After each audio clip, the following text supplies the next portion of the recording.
I think all of you in this room know why you're here, so I'm not going to go into the details about the case background or anything like that.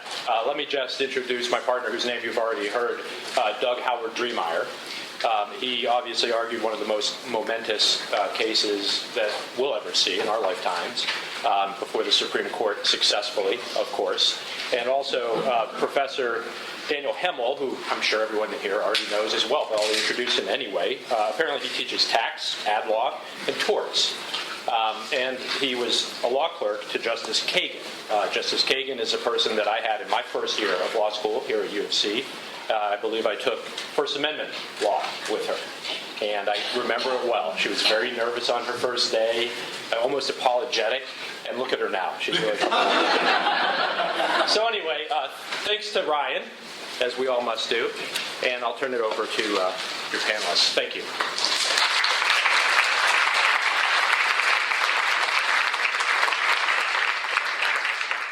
So thank you for coming here. I know we billed this as a fireside chat, but due to the unseasonably warm November weather, we've decided actually not to light the fireplace back here.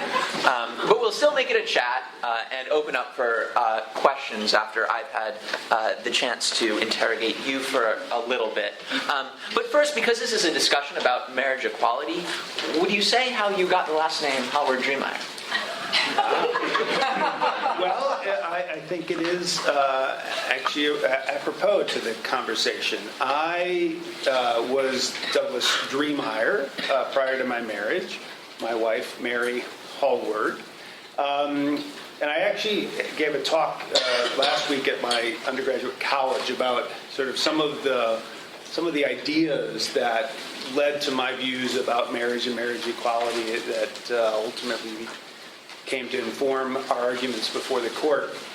And one in particular, I remember in college a professor saying he did not believe in marriage because he had never met or never known a marriage based on true equality. And then he added, at least among heterosexual couples, which was fairly shocking because at the time in the 1980s, the heterosexual couples were the only ones who got married. But it left a lasting impression on me. And as my wife and I were thinking of marrying, the question stayed with me. How do you build a marriage based on true equality? And she had the view that we would simply all keep our own names. But along with that impetus toward equality, I'm really a firm believer in marriage, and that marriage creates a new family. And what does that mean, being a family? And sharing a family name was an important part of that to me. So how do you marry those two impulses? And to me, the answer was to both hyphenate our names. At the time, there were a number of women who were hyphenating their names, but almost no men. I asked her, I said, well, what do you think our children would be named? And she said, well, they would have hyphenate names. And I said, well, if you expect to inflict that name on our children, you have to be the one to suck it up yourself. And so that's how Hallward-Driemeier was born. So almost exactly a year ago, November 6, 2014, the Sixth Circuit Court of Appeals issues a decision in which it says that Kentucky, Michigan, Ohio, and Tennessee don't need to license same-sex marriages and don't need to recognize same-sex marriages performed in other states.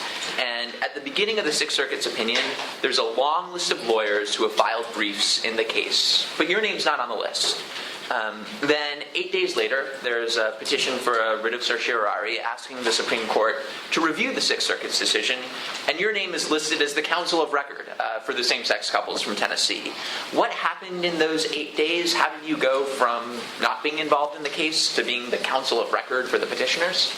So the 6th was when the decision came down.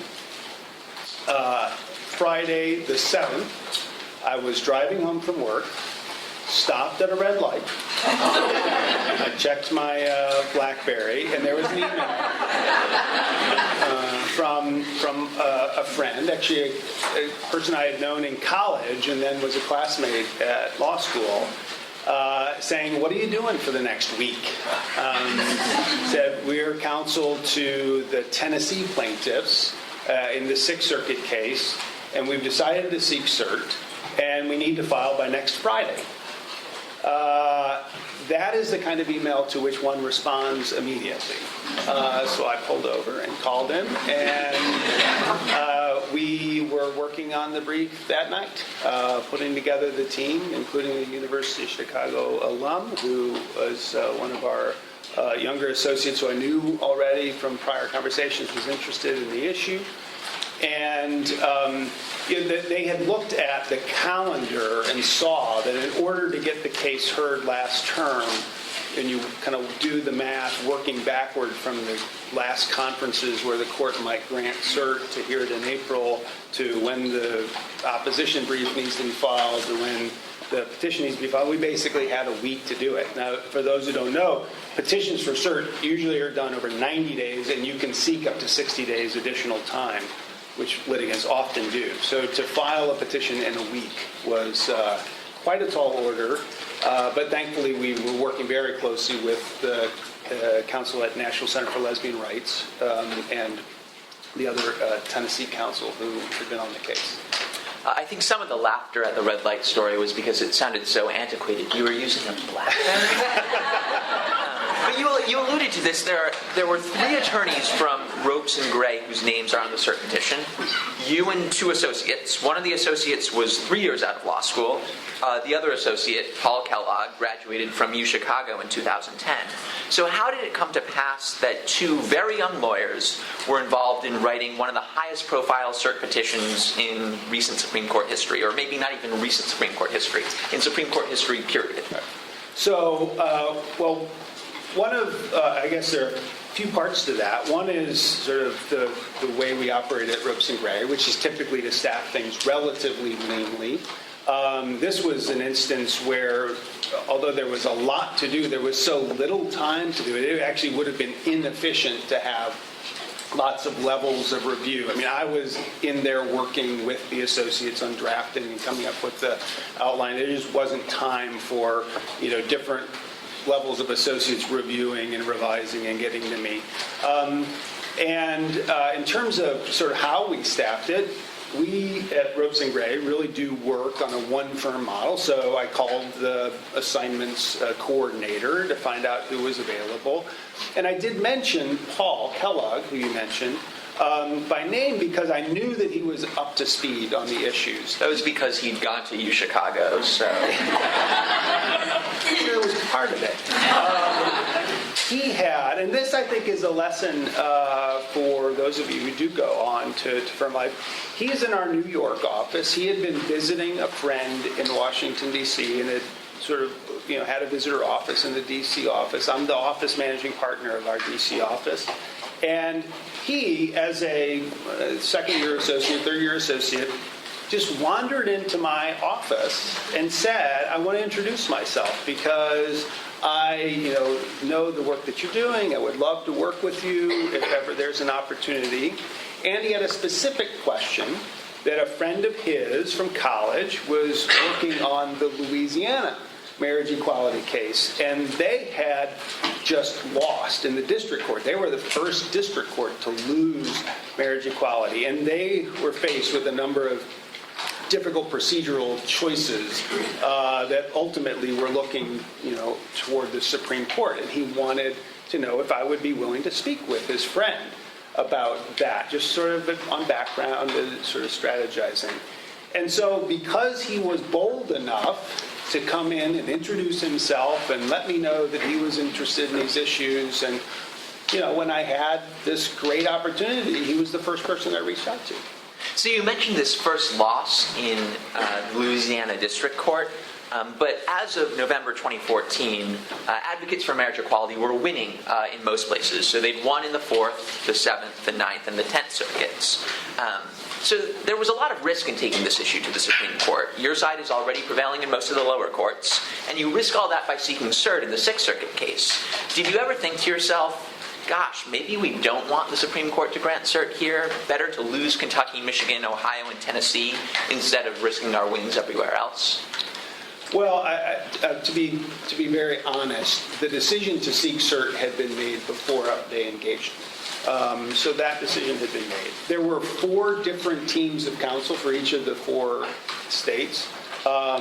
And I don't even know how that discussion went, but I imagine as soon as any one of those teams decided they were going to the Supreme Court, there really wasn't much question about whether the other teams were also going to go. But if you recall, at the beginning of last term, when the states who had lost, their state statutes had been struck down as unconstitutional by the several courts of appeals you mentioned, those states sought cert in the Supreme Court, and the plaintiffs there, even though they had won, I know that at least some of them, maybe all of them, actually acquiesced or agreed as respondents that the Supreme Court should take the case, precisely because those who were involved in this movement were not looking for a patchwork across the country of marriage equality. They wanted marriage equality to be uniform across the United States. And in fact, for our clients who were married elsewhere, married in New York or married in California, and then had moved by fact of their employment to Tennessee, that was the whole point. Marriage equality should be uniform. You should be able to be married, not just in one state, but in all states as you move around the country. So they had just decided that we were going to push for the whole thing. So January 16th, the Supreme Court grants cert on 2 questions, right? Can you briefly explain the difference between those 2 questions and why your brief focused on the second? Right. So we had, so the court granted 2 questions.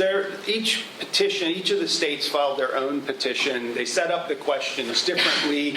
We actually had an additional question in our petition having to do with the precedential effect of a 1-line summary affirmance by the Supreme Court in another case about marriage equality in the early 70s, and whether, as the Sixth Circuit had held, that has some kind of still precedential value, or whether all that had happened in the intervening decades had undermined that sufficiently that the Court of Appeals could disregard it, offering the Supreme Court another sort of way out if they had wanted that.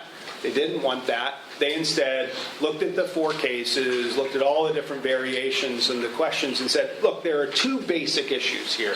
One is, does a state that does not wish to issue licenses to same-sex couples have to do so in light of the commands of the 14th Amendment? And then secondly, which almost assumes a negative answer to the first of those questions, would nonetheless a state that does not license marriage by same-sex couples have to recognize and honor the marriage of a same-sex couple that was married lawfully under the laws of another state prior to coming to, say, Tennessee? So we're now at the merits briefing stage, and you make a bunch of arguments in your brief that the Supreme Court didn't end up adopting, as well as arguments that, of course, the court did adopt. One of your arguments that the court didn't adopt was that laws against recognizing same-sex marriages discriminate on the basis of sex. Not that they discriminate on the basis of sexual orientation, but that they discriminate on the basis of sex. So a lot of law professors love this argument. A lot of lay people were confused by it. Can you explain the argument here? It's interesting. I think it's a very easy argument, and in fact, it made a lot of headlines that the Chief Justice himself asked this question. He put it this simply: Sue loves Bill, and Tom loves Bill. Sue can marry Bill, Tom cannot, and it's only because of the respective genders of Sue and Tom. Why isn't that gender discrimination? And I am still waiting for the answer to that question. It seems almost to be obvious to me. And in fact, going back in history, we all know of the famous anti-miscegenation case, Loving versus Virginia, that struck down Virginia's law banning interracial marriage. But prior to that, some 20 years prior to that, the 1940s, the court had held in Florida versus McLaughlin that a state could not make it a crime to cohabitate, to spend the night together, a man and woman, on the basis of the race of the person with whom you were spending the night, because that was race discrimination. Whether or not a crime was committed turned only upon the race of the second person involved. And we said that the logic of that meant that this was also gender discrimination. You can also, I think, make a more subtle argument about why this is gender discrimination, because, in fact, so much of the basis of discrimination on the basis of sexual orientation is really about enforcing gender normative stereotypes. This person is not acting as we expect a man to act. This person is not acting the way we expect a woman to act, including who we expect a woman to love or who we expect a man to love. And I think there's a lot to that, too. The EEOC has started to adopt that view in enforcing some of the laws that prohibit discrimination on the basis of sex. So, we thought those were very compelling arguments, and in a way might have required the court to do less that was innovative here, right? Because we already have rules about, how, or a framework for how we analyze laws that discriminate on the basis of gender. They're subject to heightened scrutiny, not the strictest form of scrutiny, but certainly heightened intermediate scrutiny. And the states, in our case, were not even arguing that they had a sufficiently compelling interest to meet that higher level of scrutiny. They were really only arguing that their laws satisfied rational basis scrutiny and that there was no additional level of scrutiny that was required. So the Supreme Court ultimately mentioned the level of scrutiny issue only in passing, though your brief focused on it at length. For those who haven't taken constitutional law, and also perhaps for those who have, can you explain why the level of scrutiny might matter even today after the Supreme Court has resolved the same-sex marriage question? Well, a couple of things. One, I don't know that it does still matter. I think that as I've said, for a group that has historically been discriminated against precisely because of who they would be intimate with, the nature of their most intimate associations, for the court to have held that those relationships are entitled to the same constitutional dignity as opposite-sex marriages, which have been held up on this sort of pedestal as the most highly respected of relationships. If you can't deny same-sex couples that, I don't know what the state could justify in terms of discriminating on the basis of sexual orientation. So I think we've already won a lot of this. But we do know that there are a lot of different ways in which governments can discriminate, including on the basis of sexual orientation. And there are not a lot of laws still that protect against discrimination on the basis of sexual orientation. And so whether or not this is a form of gender discrimination may mean whether those statutes that are already on the books already protect people from that kind of discrimination. And I think, where you see discrimination sort of, thankfully we're beyond where we were in terms of the military or the like. But, sometimes the standard of scrutiny does matter. For those of you not taking con law yet, the court hasn't recognized a new classification as suspect in many, many years, and some question whether we'll ever recognize another. Historically, the court had laid out a 4-factor test. And in the decision, although the court does not analyze it this way, you can make an argument that it goes through and ticks off all of the 4 factors, one of which is the group historically discriminated against. That's all over the decisions. Second is the group nonetheless fully capable of full and equal participation in society. That's all over the opinion. Third is the basis of the distinction, an immutable characteristic. The opinion says so in several places.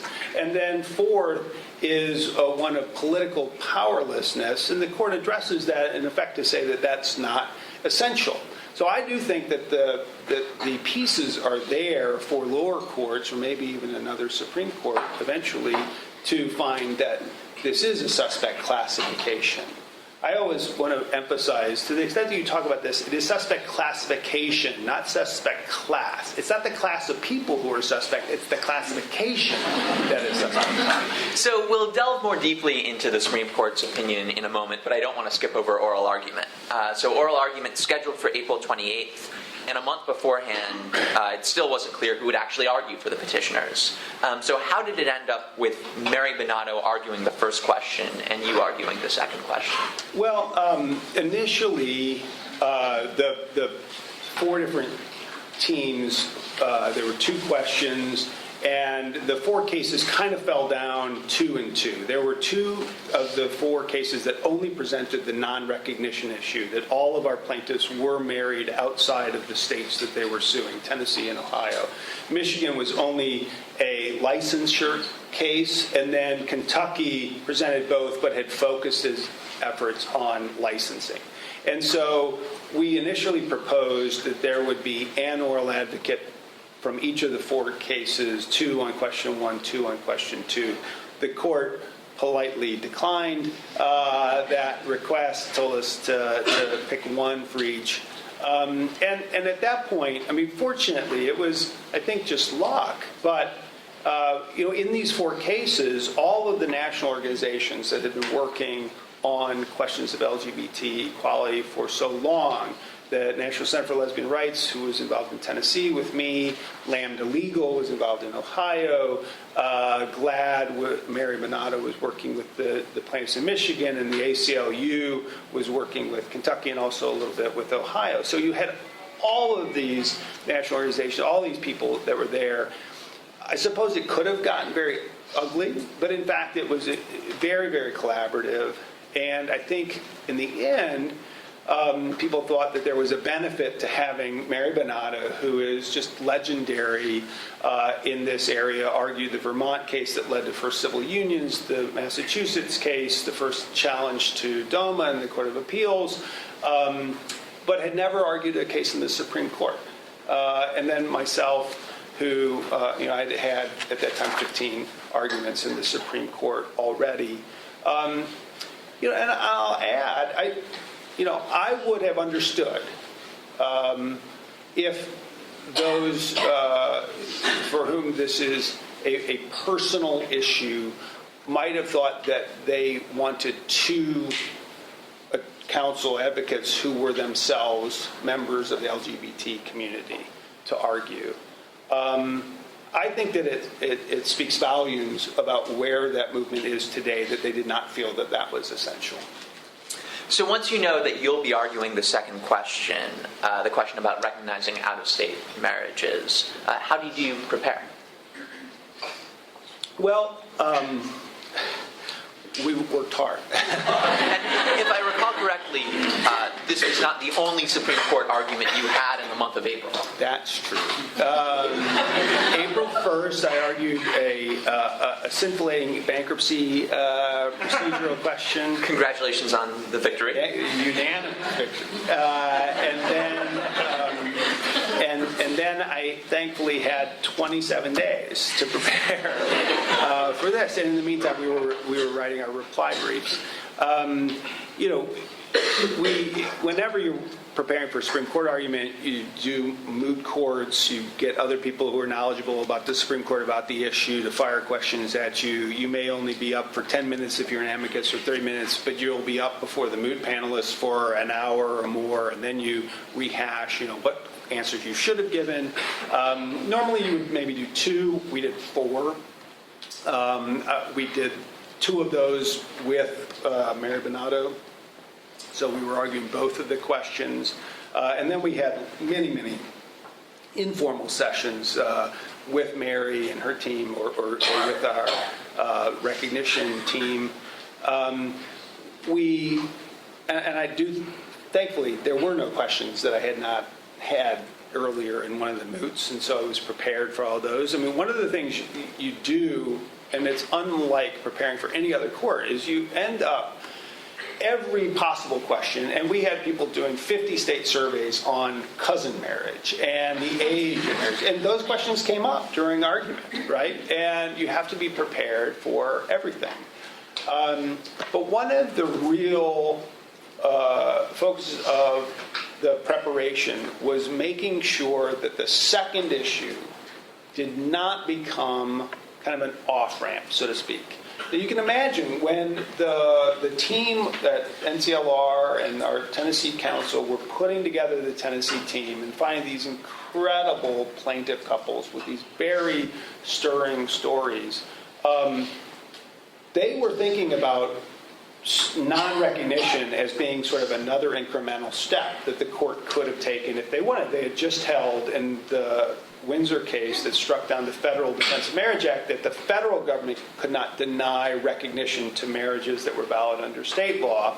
And many people thought, well, maybe the next step will be to hold that a state can't deny recognition to such a marriage that's valid under another state's law before getting to the point of holding that states had to license these marriages themselves.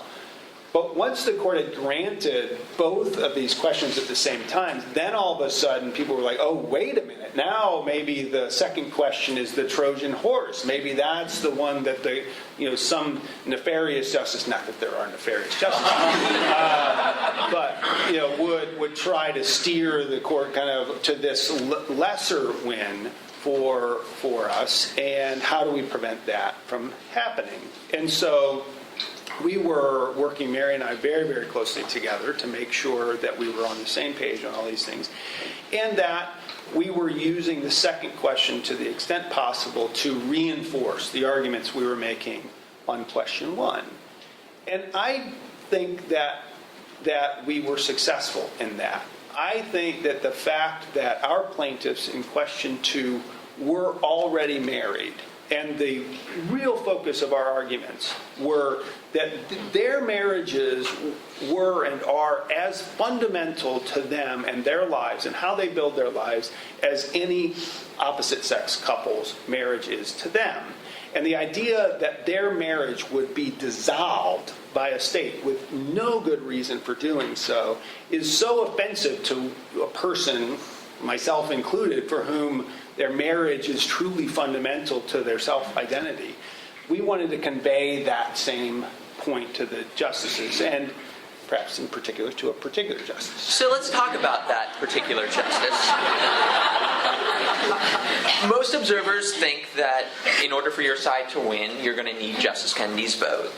And before the arguments on question two, so still the arguments on question one, Mary Bonato stands up, and almost right off the bat, Justice Kennedy says he's worried about changing a definition of marriage that's been around for millennia. What's going through your mind at that point? I've never liked that word, millennia.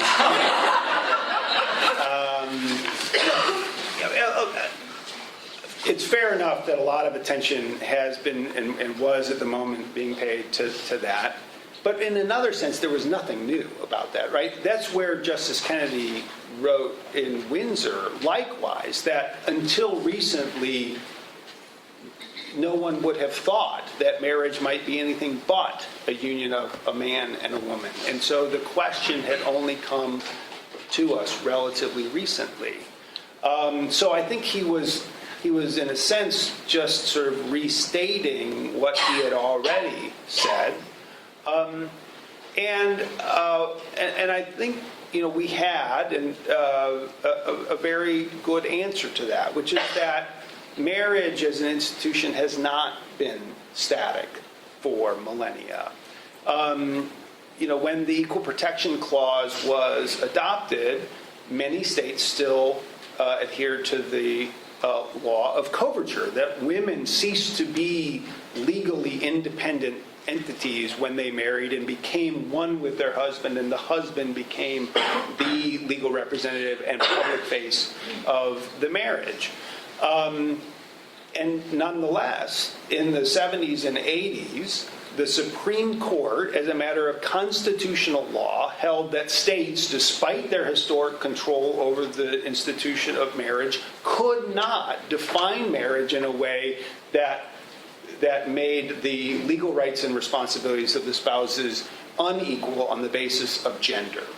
And at the end of that series of cases, which ends in a case that strikes down Louisiana's equivalent of coverture, marriage is now truly an institution of equals as a legal matter, and gender is irrelevant to the relative rights and responsibilities of the spouses, except at the point of entry.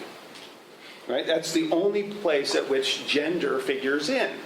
And so it actually now makes sense that we would ask the question about same-sex marriage. Before that, I mean, boy, it makes the head explode. What do you mean, two men? Who's going to be the subservient one? Oh my God!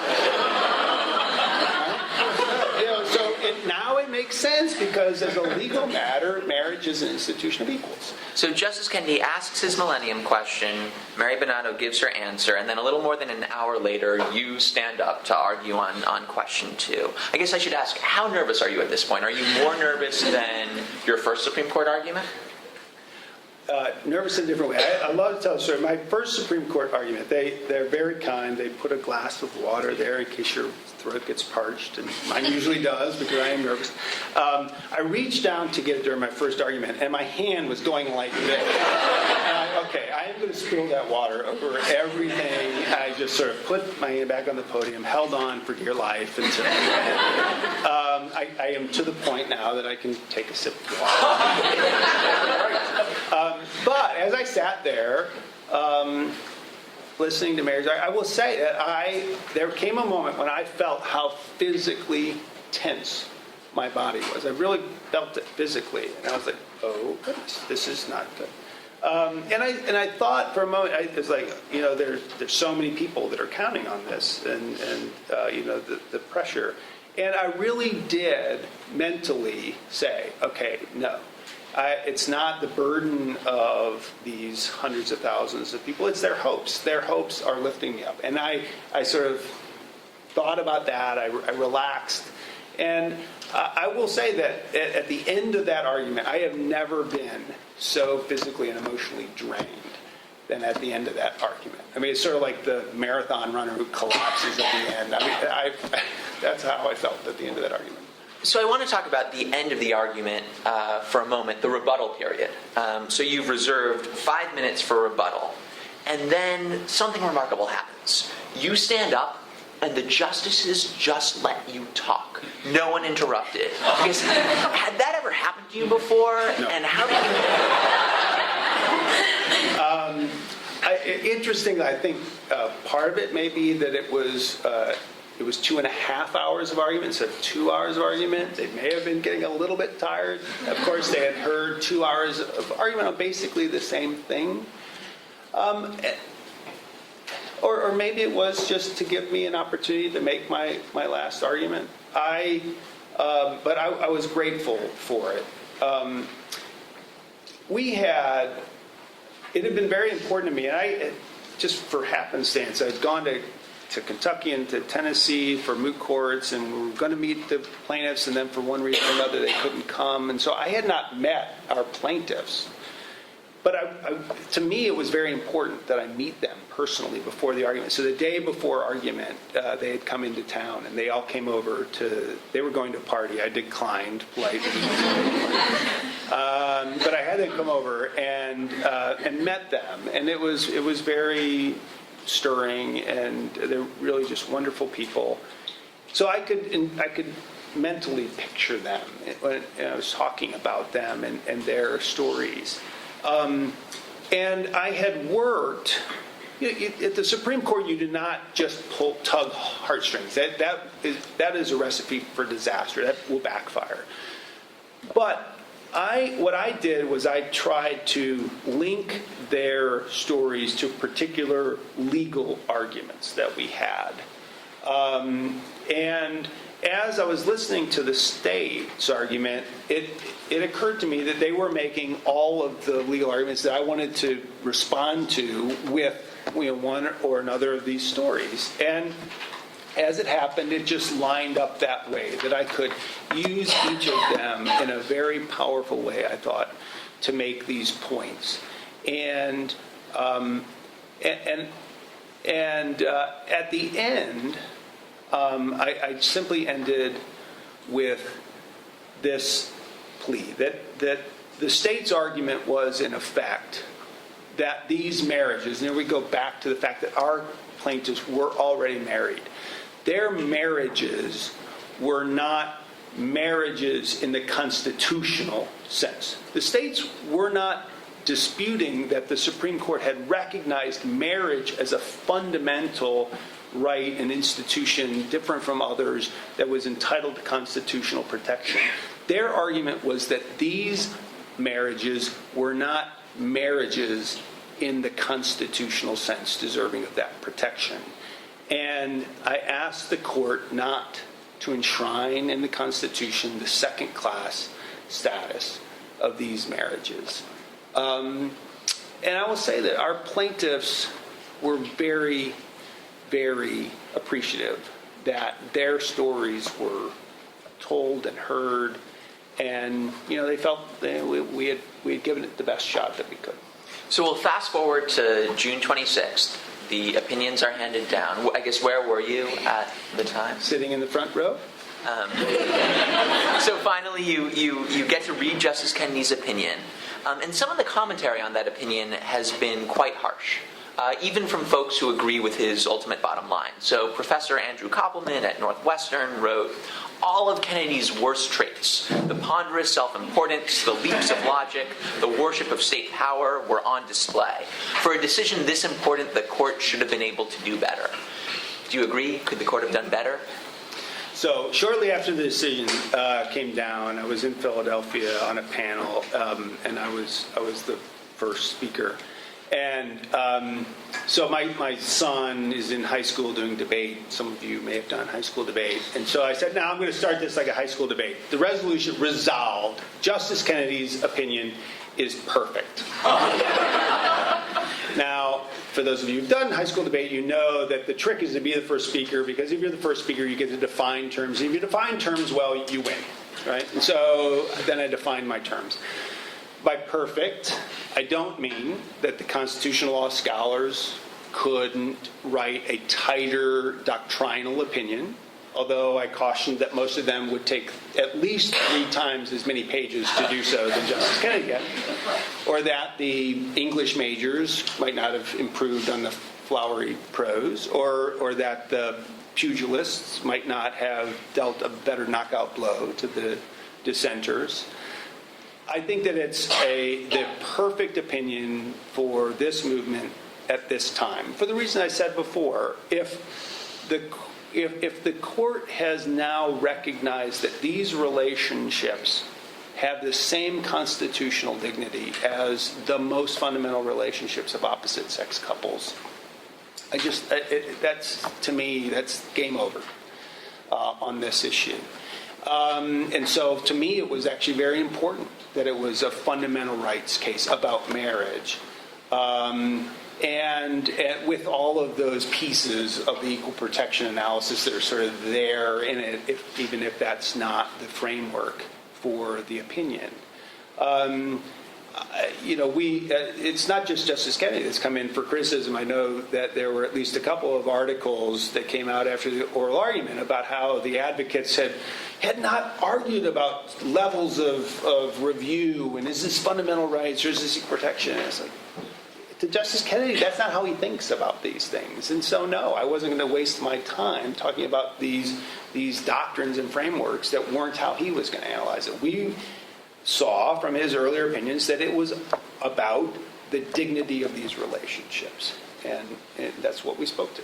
So I want to ask you a little bit more about the fundamental rights component of the decision. So the dissents have gotten a lot of attention, probably Justice Scalia's in particular, for comparing Justice Kennedy's opinion to the mystical aphorisms of the fortune cookie.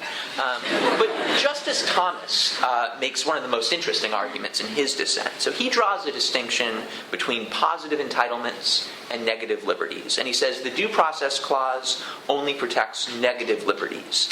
And since the argument for a right to marriage is a claim to a positive entitlement, a claim that the state should do something, should recognize a marriage, rather than that the state should refrain from doing something, Justice Thomas says the Due Process Clause just doesn't protect the right to marriage. The majority doesn't really respond to that argument. What do you make of the argument? Well, the majority may not respond to it in explicit ways, but what Justice Thomas does not acknowledge is how totally revolutionary that proposition is as a matter of constitutional law. This, I think, goes underappreciated.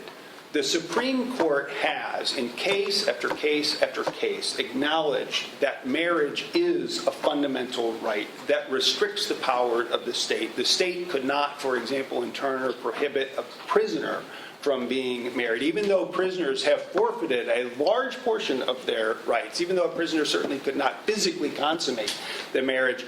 Nonetheless, the state could not restrict the right of that person to marry, not just as a matter of equal protection, but also substantive due process.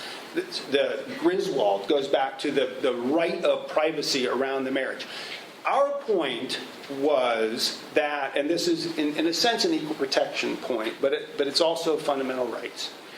And it's a quote, I believe, from Justice Jackson, that the greatest protection of the minority is that the majority must be willing to live under the same laws to which they would subject the minority. Well, we know what the majority thinks about marriage. Those of us who are married, opposite-sex couples, no one of us would ever contemplate that the state would have the power when the wife ceases to be of childbearing years, that the marriage could be dissolved by the state. Yet that is the power that the states were asserting. They didn't ever acknowledge that, but that was the power they were asserting. And when you take and universalize that principle to the majority, you understand how terribly radical it is. And that's what Justice Thomas is arguing for. The Constitution has been held to recognize these positive rights already. It's just that so far they were only acknowledged for the majority. What I think the most important principle for which Justice Kennedy's opinion will stand in the future is that he rejects that mode of analysis of fundamental rights that Justice Scalia and Thomas have advocated, where you define the fundamental right at the lowest level of specificity for which you can identify a tradition. And Justice Kennedy rightly says that if that were the test, then only those who have historically been powerful will be protected, and that those who have been marginalized in society will never enjoy the same constitutional benefits. And I am so glad that he has finally, we have a decision we can point to that decisively rejects that mode of constitutional analysis. So what's next for you? Will you continue on the talk circuit? Will you continue to be involved in litigation involving LGBT rights? I anticipate we will. I mean, you were right to say at the very outset that my name did not appear in the list of lawyers, the long list of lawyers in the Sixth Circuit. Ropes and Graves did. We had been filing briefs at the appellate level in all of these cases on behalf of a group of progressive religiously affiliated organizations led by the Anti-Defamation League, speaking to kind of counterbalance the religious views on the other side of these issues. I had filed a brief in the Supreme Court in Windsor for that same coalition. We've been contacted to do an amicus brief in a new case that's coming up from Alabama about full faith and credit, which was, of course, an issue in ours. And so I hope that we will. We have worked with Lambda Legal, for example, on a number of cases. We filed amicus in both of the challenges to the Affordable Care Act, explaining its importance to the LGBT community, especially around AIDS and the like. Jeff Bushofsky had a case in Louisiana where we worked again with Lambda Legal on similar issues. We've done other briefs on behalf of transgender prisoners and the like. So I think we will continue to be involved in these issues. I have not been involved, in some of the implementation, like the Kim Davis case, et cetera. The ACLU was handling Kentucky, and they've continued to handle that. Regardless of your involvement in future litigation, you will certainly be portrayed in a future movie made about Obergefell. Who do you want to have play I think the appropriate answer in these questions is Denzel Washington. I assume that my role will be a bit part and that it will be from behind, so any tall gentleman will probably be. So I want to open up to student questions in a moment, but for students in the audience who want to argue a Supreme Court case one day, what advice would you give? How does one get from sitting in a law school lecture hall to standing at the podium in front of the 9 justices? My advice would be to be lucky.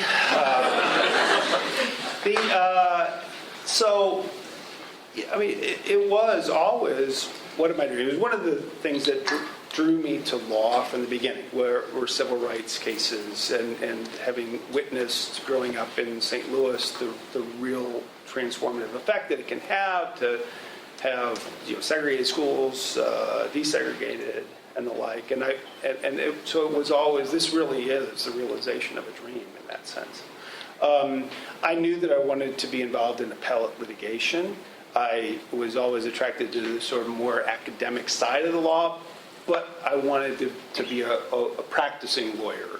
I say it's because of my, whether it's attention deficit disorder or whatever, I can't write a law review article. The idea of a 150-page article, I just can't do it. Whereas a 50-page brief, excellent. That's about it. That's my attention span, 50 pages. So I knew I wanted to do that. I went to a firm that did not have an appellate practice. I sort of took what opportunities I could. And then I went to the civil division's appellate staff at DOJ. And that was a tremendous opportunity to really do the work of appellate advocacy in a context where, I had a lot of real decision-making authority about how to structure my briefs, but also the guidance of people who've been doing this for their careers. From there, I was fortunate enough to get a position at the Solicitor General's office. I think probably because I did not have a Supreme Court clerkship myself, probably the only reason that I got a job at the Solicitor General's office because I had been working at DOJ and working closely with the people in the SG's office. And so I had obviously built the kind of credentials that would put me in the running for something like this. But the other is, to be open to opportunities, right? I mean, there was no hesitation when my friend wrote. Fortunately, I work at a firm for which there was not a second's thought of doubt. Would they have been behind this case? I mean, absolutely no question. Both in terms of the commitment of the resources that it was going to take, and it was thousands of hours of attorney resources, but also, the positions that we would be taking. And so to be part of a firm that has as much a commitment to pro bono and to these issues of justice, I think was also very important to that.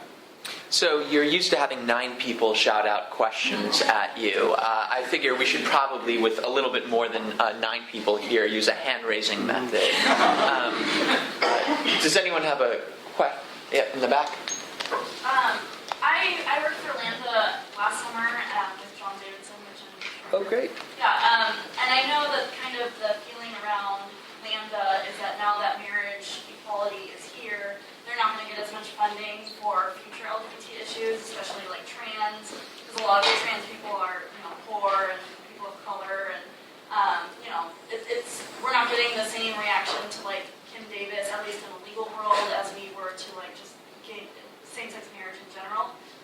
think that law firms and like lay people can continue supporting LGBT issues now that it seems like the work is done? Well, I hope that that's not the perception, because there certainly is so much work that continues to be done. And I've mentioned a few of the issues that we've been involved with. For example, transgender prisoners. I mean, this has been a serious problem.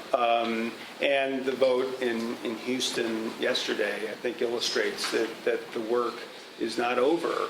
I was in New Orleans a month ago, and the person who started off the evening said, now thanks to Obergefell, Louisiana is a state where same-sex couples can get married, and yet they can get married on Saturday and fired on Monday for having got married, because there is no protection against private so-called discrimination.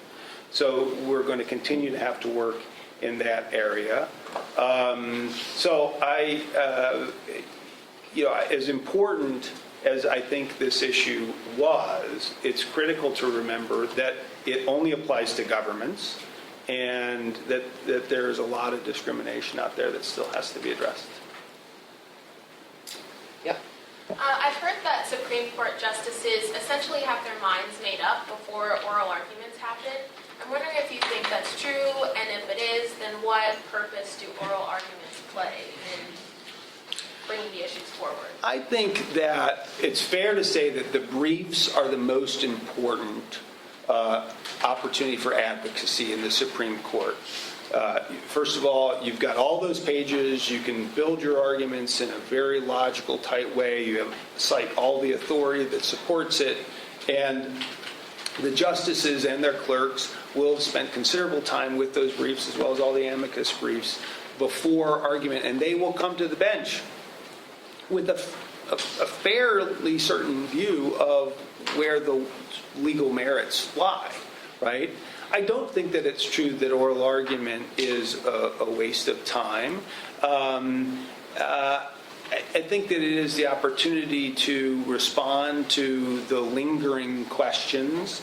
A lot of times what I find is that a sympathetic justice might have a better sense than I have about where the remaining questions are of a swing justice that they might need to form a majority, and so they'll be asking a question that may seem hostile, but really it's an opportunity to address that area and provide some comfort around an issue. I would say, and I have no inside knowledge about this at all, but I would guess that Justice Kennedy came to that opinion without having made up his own mind. Now, that's not to say that it was 50-50 which way he was going to go. I think everything else he had written suggested he was probably going to end up on our side. But you can go back and read Windsor, and there's a lot of federalism in there. He could have gone the other way. And I imagine he came to argument still not in his own mind decided. Thank you very much for being here. My question is, if you had to lose the case, is there a way in which you would prefer to? Is that a no on question one and a yes on question two? Is there some avenue where, if the court wasn't going to take the big step this time, would have set up the next step to get where we are today? Well, certainly as a practical matter, a no on question one and a yes on question two probably would have led in relatively short order to a situation where people who wanted to be married were able to be married, except for those who had physical restrictions and weren't able to travel. Because one of the questions was not presented by the Tennessee plaintiffs, but was presented by the Ohio plaintiffs. What if you leave the state to get married in the state that will allow you to, and then come back, but you've always been a resident of the state? But if they had acknowledged that that was permissible, then as a practical matter, couples that wanted to be married could have been married, and you would be able to drive across country without concern that if you ended up in an accident in a no state, that you wouldn't have a claim for loss of your spouse. But I don't think there was any way that we could lose on question 1 that would have fully vindicated the rights of our plaintiffs. And I tried to make, the justices were quite frustrated with me that I kept fighting the premise that we would lose on question 1, because I didn't want to lose on question 1. And, we did have arguments that were distinct. There were distinct harms. It is a distinct harm to a couple that is already married to see their marriage dissolved, I think. So there were distinct harms, and there was even less of a state interest in treating that marriage, which was nonetheless still valid in the state where it was celebrated, and in any other state that would honor it.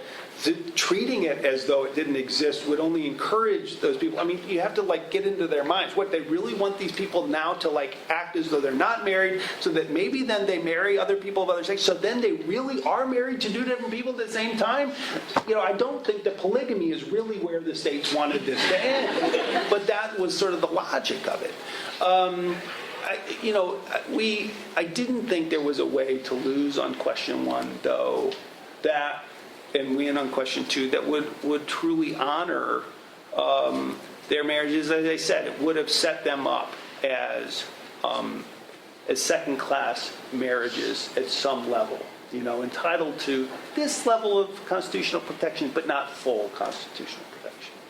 So speaking of question 1, I think we have time for one more question. Yeah. So, leading up to Obergefell and the arguments of the Supreme Court, there were some people who made the case that it would be better if the states came along and decided the issues for themselves. So sort of a federalist argument. And that the advantage of that is that then it's not the government imposing it on people, and then maybe that would help it become more accepted across the country. Is that an argument that you found at all convincing, or what were the aspects of arguing in front of the court that you found were more advantageous? Well, I don't find that argument persuasive in the same way that it was not persuasive when it was the rights of racial minorities or of women that were at stake. The Supreme Court, you think back to those cases I talked about earlier in the 70s and 80s, there was a time when the Equal Rights Amendment was actively before the states considering whether our Constitution would be amended to add explicit protection against discrimination on the basis of sex. And in a sense, the court went and decided that that was already in the Equal Protection Clause. So there was an instance where the rights of individuals were at stake, and the court acted despite the ongoing democratic process. And you think about the interracial marriage laws, Tennessee, our state, did not repeal its law banning interracial marriage until the late 1970s, and Alabama not until 2002. Well, I'm sure glad that interracial couples in Alabama didn't have to wait until the good people of Alabama got around to accepting this principle of equality. And so I actually find to some extent that argument offensive, because it suggests that LGBT people should be willing to wait when no other group was told that they had to wait to win their rights at the ballot box. Well, thank you very much for coming here and chatting.